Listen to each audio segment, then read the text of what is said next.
Never is the compassion and generosity of the American people more evident than it is during and following a disaster.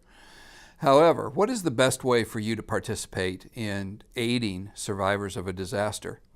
The best thing you can do is to contribute funds to volunteer agencies and faith-based organizations that have coordinated efforts on the ground in those local communities who are prepared to aid those survivors. Too often we send truckloads of supplies. It could be used clothing, it could be food or other perishable items that volunteers simply don't have time to unload and store for later use. So by contributing funds, what we're really doing is we're freeing up those first responders and volunteers to meet the immediate needs of those who have been most impacted by the disaster. The second thing we're doing is we're pouring much needed funding into the local communities as they buy many of those goods and services from local vendors who happen to be either in the local community or in the surrounding area.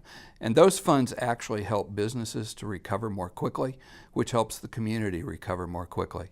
So remember, the next time you see a disaster on television or you hear about it on the radio, rather than jumping in the truck and self-deploying to that disaster or loading trucks full of perishable goods that may actually just sit along the road for days on end, perhaps the best thing you can do is to contribute funds to volunteer agencies and faith-based organizations who are prepared to help those who need it the most.